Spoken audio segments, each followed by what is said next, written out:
Hey folks, it's Sven back again, and today I want to teach you the chord melody of I Surrender Dear, which is a must-know gypsy jazz ballad, and this one comes in very handy, I think.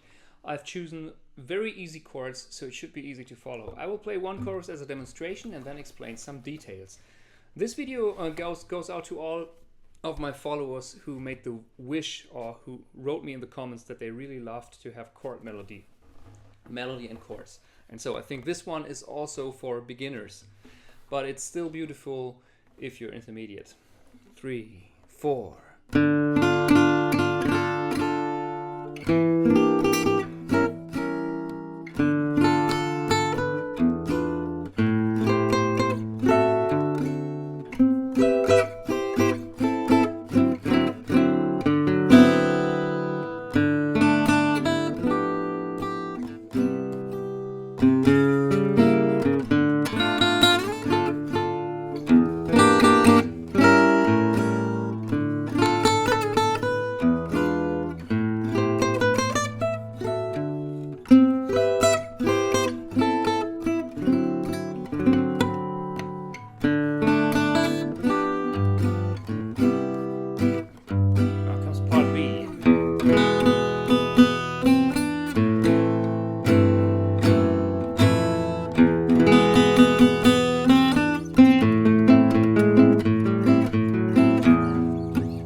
Like this. So we start with a D minor chord, and that one can be in the 5th position played with only these 3 fingers, like A, F and D. The first melody note is the F, so you play only till the B string, and then the E string will be the melody note. Like this.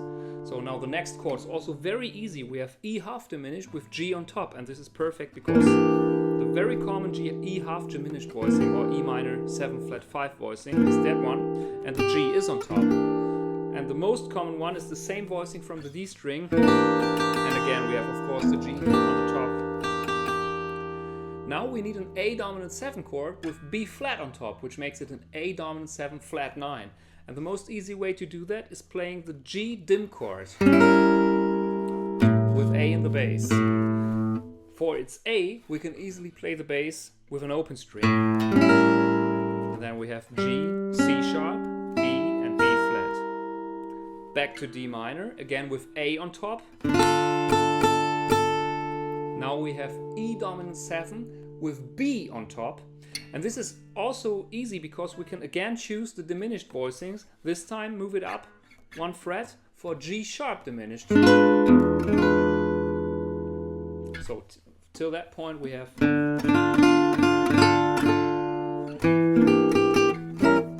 G diminished, D minor, now G sharp diminished with E in the bass. That makes it an E dominant 7 flat 9. Now I play an A minor voicing that you should know when you come from a jazz background. It's the pretty normal A minor, A minor 7 voicing from the D string, but I play A in the bass. And in the second A I did something. I played a melody from the C, and I did some grace notes around the C. D, C, B, C. And this is a nice voicing. This is a D dominant 7 9 chord actually, if you want to look at it from the D. But with A in the bass it could also be A minor 6. And with F sharp in the bass it could be F sharp half diminished. In that case it's D 7 9. And I did the bass with my thumb, because if I do the bass with an open string, this is also possible, but then in that case I lose the C on the D string. So I play the bass with my thumb. Then comes the most characteristic melodic movement of the tune, I think. This is somehow the hook, like... And you can do this with the C major 7 drop 2 voicings, and you can do it in major chord by performing a double bar chord here with the ring, with the first finger and with the ring finger. You can also make it a 6 chord by leaving the B string for the first finger, whatever you prefer. I like the major chord here. This is also a C major drop 2 with the major 7 as the lowest note, major 7, 3rd, 5th and root. Then I play a C6 chord, and now the next chord will be D9 again with 9 on top. And you can play it like this. I left out this C major 7. I went directly from... And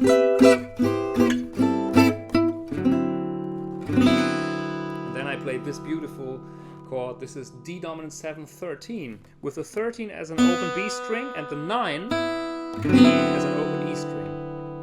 And then I play D minor. And this is not really D minor, it's actually D5. So to make it D minor you could go like... But I like it to play it very simple here with only these power chords. Then comes the 9, the E. And then I play actually basically G dominant 7 with G on top. And what I did to play it on the upper 4 strings, I played this voicing. And I use this a lot in gypsy swing because it could be played with the bar chord, but let me say why I almost never use bar chord. When it comes to quick chops, you know, something like...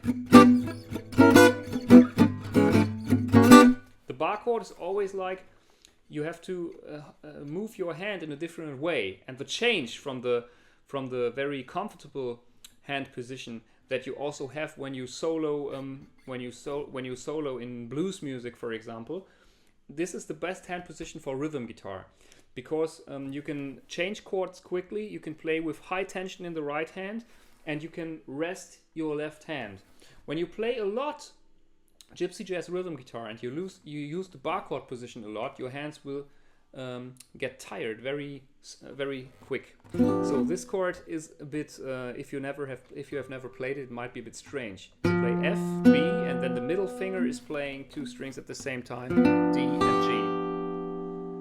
And then I play the final chord, C major 7, and to go back to D minor, we make it a C sharp dim chord. And this is very easy. All we have to do is move the second finger away from the G string and put it on the A string. So here is whole of A. D minor,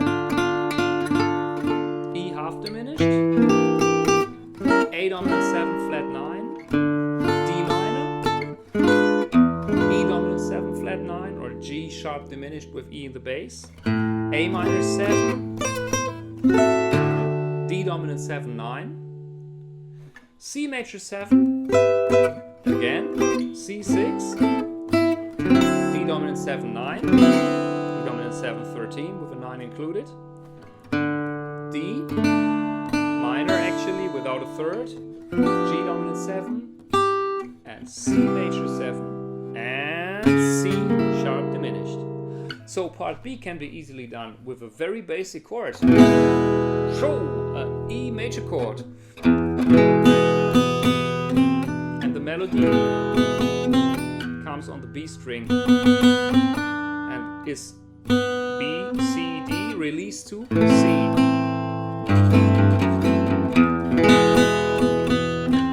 You can do a lot with these A minor chords. When it's released to the A minor, sorry, you have a lot of options like this.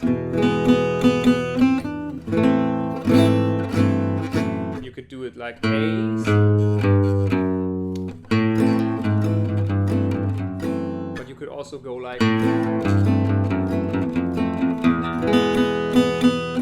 The second time I do this thing from A to F sharp chromatically up here.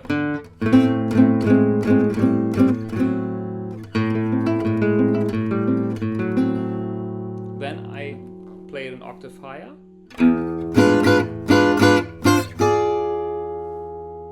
A minor again. And then we play play D dominant 7 with E. So again, we choose this D dominant 7/9 voicing. G dominant 7, and I'm using this chord without the root. So it's B, then the second finger is performing a bar chord, holding down F and A, and the D is not to be heard because the pinky is playing the E here. And we leave the E open for C sharp diminished, which is again a substitute for A dominant 7 flat 9, leading back to part A. So again, the whole thing.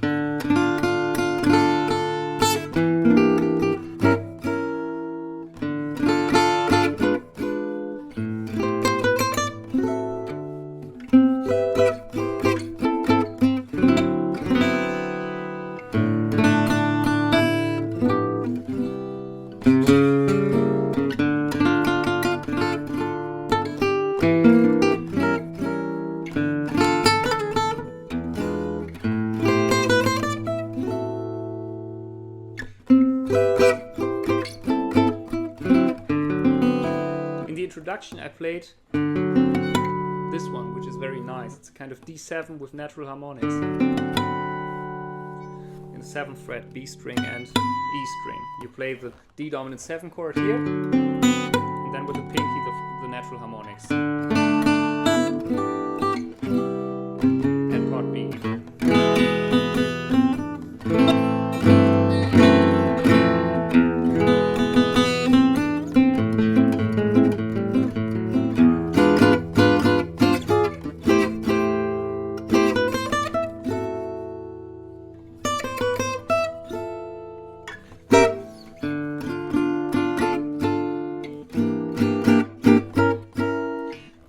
Variation. Instead of moving here, you could, and you have the flat 13 as well. You just move the E half diminished chord up a little third to gain the sound of A dominant 7 flat 9 flat 5, or yeah, flat 6, sorry. And this is a nice trick. You can also do this in licks. This doesn't belong to the video, but every lick on E half diminished, when you have a 2/5 to D, can be just moved up a small third, and then here we go.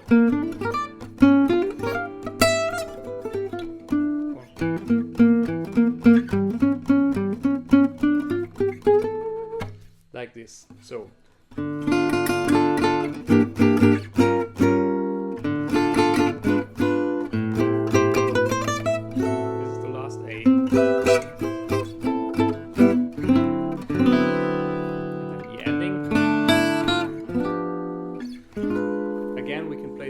Also for G, that is G dominant 7 flat 9, and then the ending I played like this, is like C. I try it with B in the bass, with A in the bass, with G in the bass, and this is like, and